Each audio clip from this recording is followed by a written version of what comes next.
Hello and welcome to Take This TV, the television book club podcast where each week we watch an episode or two of our favorite shows and we talk about them with our friends in the fandom. That is you. I'm Carmen and I'm joined as always by the amazing Kimberly Woods. Hello. Hello, hot potatoes. This season we're watching Three Body Problem. And today we're on episode 5. It's called Judgment Day. The description: as threat levels rise, a secret mission to retrieve enemy intel ventures into dangerous territory. An ominous message reaches Earth. This episode is buck wild. Yep. But and if you haven't watched up to episode 5, pause, go watch, come back. We'll be here waiting. welcome back. Hello. Thank you for joining us. So, off the jump, I gotta say, when they first were introducing Augie's research, I was like, it has to be some kind of way they can weaponize this against the aliens, right? This is not what I imagined. What? You didn't imagine them using it on their own people?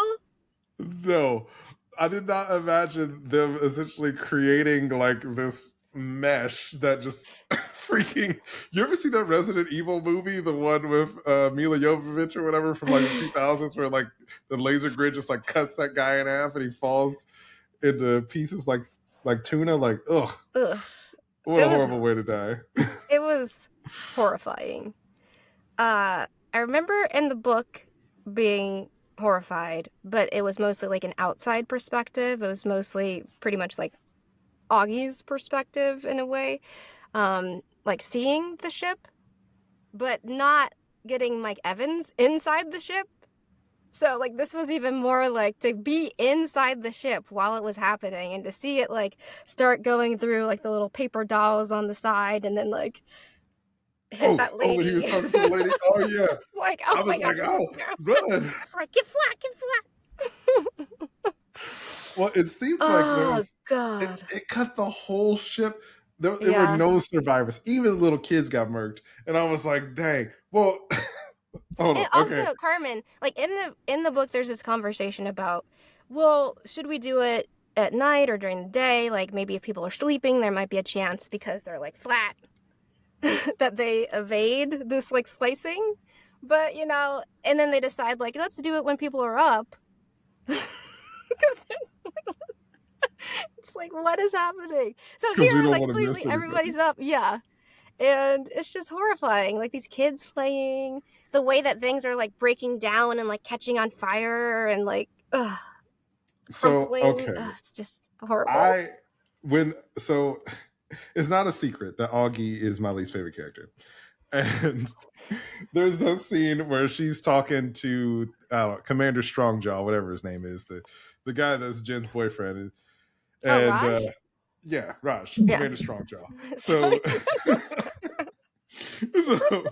she's talking to him, and she's like, you don't even know these people. Like they could be anybody. You don't know their names, so you're just gonna agree to kill them because somebody told you so. And I was like, you are a grown person.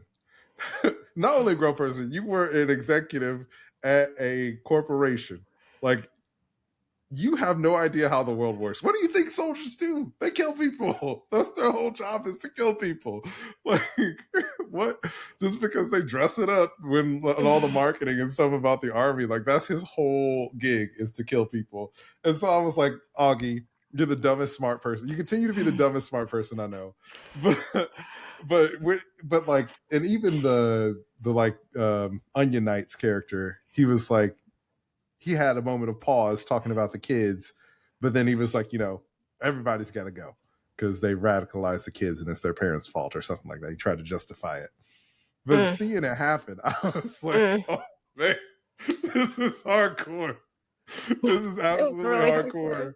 So, I think it's interesting how they set Raj up because we haven't seen much of him this season, but the scene we did see was the one around the dinner table when his father was talking about being in the army and how, you know, he had to blow up people with a grenade and he got supplies to protect his own people. And now it's like, you know, Raj is facing the same thing, having to like blow up people. slice people, in order to get this intel, this hard drive. So it's like, oof. Yeah, he comes from this family where that was prized. Obviously, like you're saying, he's in the military, but also like his father received the highest honor for doing something like he's about to do. Yeah. He had to do what's necessary to protect people or whatever. But like, man, that was wild. I also think that like looking at the perspective of Mike Evans and the folks on the ship and stuff, like we get the moment where he's lying to everybody, being like, "Oh, you know, it's all part of our Lord's plan." And the guy that we saw in the server room, I forget his name. It doesn't matter because he got sliced up. But he's like telling Mike Evans, like, people put on a face when you're around, but like people are getting nervous. And he's like, "No, our Lords will protect us." But even in his final moments, you know, Mike, he's like begging for forgiveness from the Lords because he sees that he's been forsaken. And I was like, dang, that's brutal, man. I also think it's interesting that they're setting up this idea of, in a sense, of like free will, right? Mm-hmm. Because you have Augie contemplating, like, we knew Vera forever. How do we know that she didn't kind of manipulate what we were doing? And not just Vera, but Win Jay. I think they said like she was like dear old auntie. And now they found out she's the head of this organization, and now they're like questioning, you know, their decisions. Like, what was her decision and her influence versus my own? And also, like, for Augie, when she goes to use this nanotech and start up the computer again, her countdown does not come back. And so there's this question of like, why isn't the countdown back? And then Dashi's like, the Lord stopped protecting its flock. And so it's like, okay, so you're doing this thing, and yes, it's relief your countdown's gone, but like at the same time, why are they letting you do this? Like, that's a big like, you know, like you should be questioning, like, why do they now want you to have this powerful thing? And like, here you go, you're using it against your own people. But again, it's like, is that their will? It seems like it is, because it was a horrible thing that happened with science. My first thought when Augie was able to complete her research, I was like, oh, so the Santi, for them, they're like, it's on site now. Like it's like before there was like, oh, there's this tenseness, and like maybe they're trying to work with the cult to try to work out some peaceful solution. But honestly, it's really Mike's fault because he messed up and let them know that the humans have the capacity to lie, and that and essentially made them feel like they should be afraid of humanity. And then we get that great scene where I'm sorry, I'm jumping ahead. Well, actually, before we jump ahead to the other thing, I just want to make a quick note of like the like, I don't know if this is like what they're setting up, but the Augie Dashi ship, I'm not I'm not about that. Wait, that's a ship? No, I'm just saying, like, it seemed like, because she hugs him after she finished her research or whatever, she's really emotional, and then there's like that moment where they're kind of like locking eyes. I was like, no, I didn't register that. Maybe I just didn't want to. Okay. Because I'm not on board that ship. Yeah, like, no, thank you. Yeah, no. No. Just no. But what were you going to say? You're going to jump ahead. Oh, yeah. So, what is the Onion Knight's character? What is his name in this? Thomas Wade. Thomas Wade. So when Thomas Wade and Jen go into Three Body, or the game, and they meet with, I guess, the version, the avatar of the Santi in the game. There's that moment where Thomas is like, "What do you actually look like?" And the avatar says, "You wouldn't like it." And I was like, "They're not human. Well, they're not humanoid." So, which I guess is like, to aliens is some weird thing to say, but Baldur's Gate 3 has me thinking weird about the word humanoid because it lays out. But anyway, I'm really interested to see if they ever actually show the Santi. Do you get an idea of what they look like in the books? Mm-hmm. You do? Oh, okay. Yeah. I'm curious so I won't say. But yeah, that whole reveal in the end is a little wild with the Sofans. Oh, And it seems like maybe this lady is the Sofan itself. I mean, she's a representative of the Santi, but also like the Sofan. oh, snap! I didn't think Yeah. about that. Yeah. Which is like terrifying to think like, okay, great, they sent this like supercomputer basically like folded up, and now it's like unfolding to its full potential.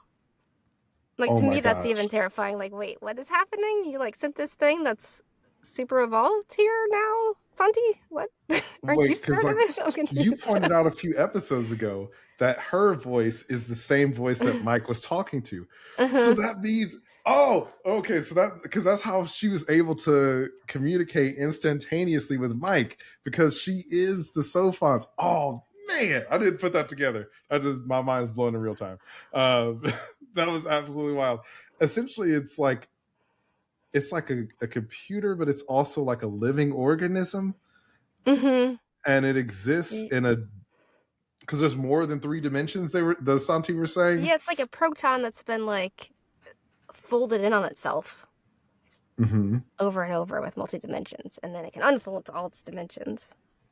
Yeah, which is absolutely wild. Which I will say though, by the way, because I called it. I called it in the first episode or whatever episode it was when the stars blinked. I was like, it's gonna be some hand wavy BS of like, oh, they faked it or whatever. I kind of wish. I mean, we got aliens, we got space travel, we got some weird particle that's in 10 dimensions. Just let the stars blink on and off. It's fine. You don't have to hand wave it as like space magic. Like I thought that was kind of lame, but I mean, like the fact that like the I'm so excited. I forgot what it's called. This is So Sofan, fun? Yeah. Sofan. It wraps itself around the planet, and Yeah. then you see this eye in the sky, Yeah. and it makes me think about, just like, not regardless of the Santi, like the implications that would have in human society, because there's so many religions and there's so many like different groups of people or whatever, and some people are like, oh, God's not real and things aren't real or whatever. If there was like, if there was like 100% proof that like there's some kind of thing that's real, I feel like people would be wilding out. Like there was, our society would completely erupt and like things would change and people would be freaking out. And so like Yep. the fact that there's like a giant eyeball in the sky, it's like, oh my gosh, I don't know what's gonna happen. Cigarette girl was amazed. She was loving it. Her crusty lips and everything. She was like, oh yeah, our lords, witness me. Everybody else in the streets like, oh, and she's like, yes, they've come. It's like because in the book, like you're saying, it's like part of this trick, but they don't really explain necessarily how it was the trick. But like the Sofan being wrapped around the earth and then like being like going to be obscure and then translucent to do the blink is like so weird and so cool. It is cool. I like, well, because when the Santis say essentially like, if it takes us, it's going to take us 400 years to get there, and by the time we get there, because of how fast your species is advancing, you'll be more advanced than us, so you're a threat. Which like, I feel like I never thought about it like that, and it like explains why they were trying to radicalize Mike Evans and this group of people to essentially be their advocates, because it's like, well, if they can show up and be equal, well, be welcomed by this more advanced civilization, they can essentially integrate themselves. But now it's like they see that they wouldn't be accepted, and so they're trying to get out in front of it and destroy us while they have the technological advantage. And I was like, oh man, like I Yeah. just like, I was so impressed by that, because I was like, man, I didn't even pick up on that at all. I didn't think about that either. Or the fact that because they'd be traveling, they wouldn't be like evolving either. Oh yeah, I guess so. You know? Road trip. Yeah.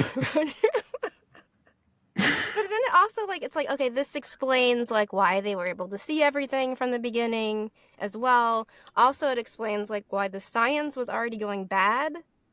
And they don't explain it here, but like in the book, it says they literally send the Sofans to like the particle accelerators, like wherever they are, so that they can get in there and like disrupt the readings that the physicists are trying to like get from their equations and, you know, experiments. And that's why Vera has like lost hope or given up, because it's like her work and her meaning and her life's work does not make sense anymore, and she can't. So that's why the science has gone bad.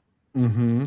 So the Santi essentially plan to destroy our science, and that's how they plan to essentially halt our civilization from advancing, so that they can conquer us, I guess. But I mean, I feel like they gave up the game a little bit, just like in terms of like their plan, because it's like, well, now the humans know, well, at least two of the humans know uh, Yeah. what their whole plan is, and so I guess in that regards, if I was Thomas Wade or Jen, I would feel in danger of like, I'm a loose end now because I know the truth, and if they spread that information, then people could still be a threat. So I don't know what's going to happen. I'm really curious to see what's going to happen next, because I do like that about this show, that like every Yeah. episode ends and I'm like, wait, what? Like, how is there going to be more after this? What's going to happen? So I love that it Yeah. keeps you on the edge of your seat like that.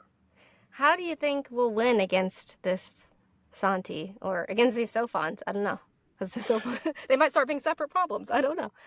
I mean, well, my first thought was like, okay, if the Sofons can't be destroyed because it's like a state of matter or whatever, then but it has sentience, then maybe that means it has will, and so maybe there's an opportunity for like forming some kind of connection or alliance or bond with it. um so yeah, I don't know. I think that there's probably some kind of way to, because I mean, like, is it subjugated by the Santi, and like, is there a way that the humans could offer it freedom, or yeah, so I don't know. I think that that could be interesting. I'm sure that there'll Yeah. probably be some kind of way to destroy it or something like that, so we'll I see. also think it's interesting that, again, the Santi have said they can't lie. That they're, Oh pretty yeah. much, once they say something, that's the truth of it. And they also don't understand the stories at all. They've clearly learned metaphor and stuff like that because they're saying bugs now, which they didn't understand at first. And then because Mike Evans explained it, they said, I understand. But yeah, I feel like it's going to be something with humans being clever and having innuendo in their language, or using stories Oh and still yeah. working on science somehow. I don't know. I'm excited. Right, because wait, sorry, I want to also bring up, like, we saw fairy tale books, right? Didn't Jack or somebody have one in his little stash when they were going through his stuff? And so I feel Oh, like I they don't keep kind of remember. pointing that out a little bit. And so I'm like, I feel like this is going to be important. I don't know. I'm interested to see. Yeah. Oh, there Me was too. that the other scene where oh man, is it Matt? Is that his name? Matt. The friend who's Which one's sick, that? who has cancer. Is that Will? Oh, Will. Sorry. Yeah, Yeah. his name's Will. Um, so essentially, somebody from Jack's estate comes and they're like, "Hey, he's leaving you half of his fortune or whatever." And what's his face? Saul, is that his name? The other guy? Yeah. Yeah, they haven't been around as much, so names aren't sticking. But so Saul's like, "Oh, you should sign it," and he's like, "I'm like, Saul, like, can you try to be a person for 1 second and just not like?" He's like, "Oh, you should sign it," because he essentially wants to have the benefits of like having a really rich friend or whatever. But Yeah. I'm still curious how Will, and like now that he has Jack's fortune, how that's going to come into play, because I Hmm. feel like there's something there of like um, maybe Will's cancer, or like his research or something he was teaching before is going to help them figure out some kind of way to deal with the situation. So I don't Hmm. know what it's going to be though. Yeah. I don't know. Didn't they also say when the reason they brought Jen to the lab was because she knows about different dimensions or multi-dimensions? Mm-hmm. But I Yeah, feel like then Thomas she Wade. didn't really get to, like, explain it. They just kind No, of jumped into three body again, and it was explained by the Sylvan.